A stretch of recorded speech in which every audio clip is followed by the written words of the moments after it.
Welcome, in front of me is a ZTE Axon 9 Pro, and today I'll show you how to perform a hard reset of the device, do the recovery mode, and also remove a screen lock on top of that. So, number one, I'm just gonna lock the device so you can see that there is a screen lock, and I'm gonna progress from here as though I don't know it. So, first of all, we want to power off the device, so hold the power key and select power off. Wait for the device to shut off, and once it has, we will then hold power key and volume up.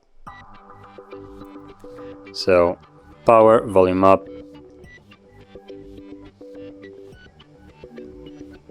And when you see the ZTE logo, you can let go. And we're now in the recovery mode. So from here you want to use volume keys to navigate, like so. Volume down goes down and volume up goes up. And you want to select Wipe Data Factory Reset, and once selected on the line, press power key to confirm it. Once more, select yes to confirm it, and power key, and the process will begin.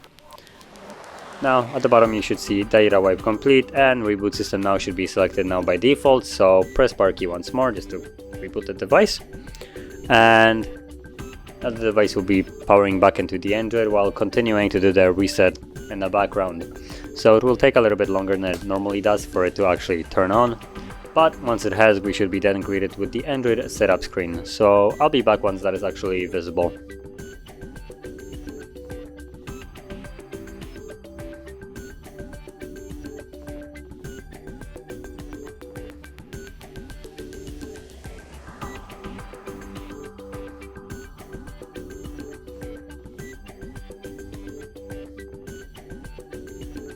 And as you can see, now the process is finished, and you can set up your device as however you like. Now after the setup, you will also see that there is no more screen lock.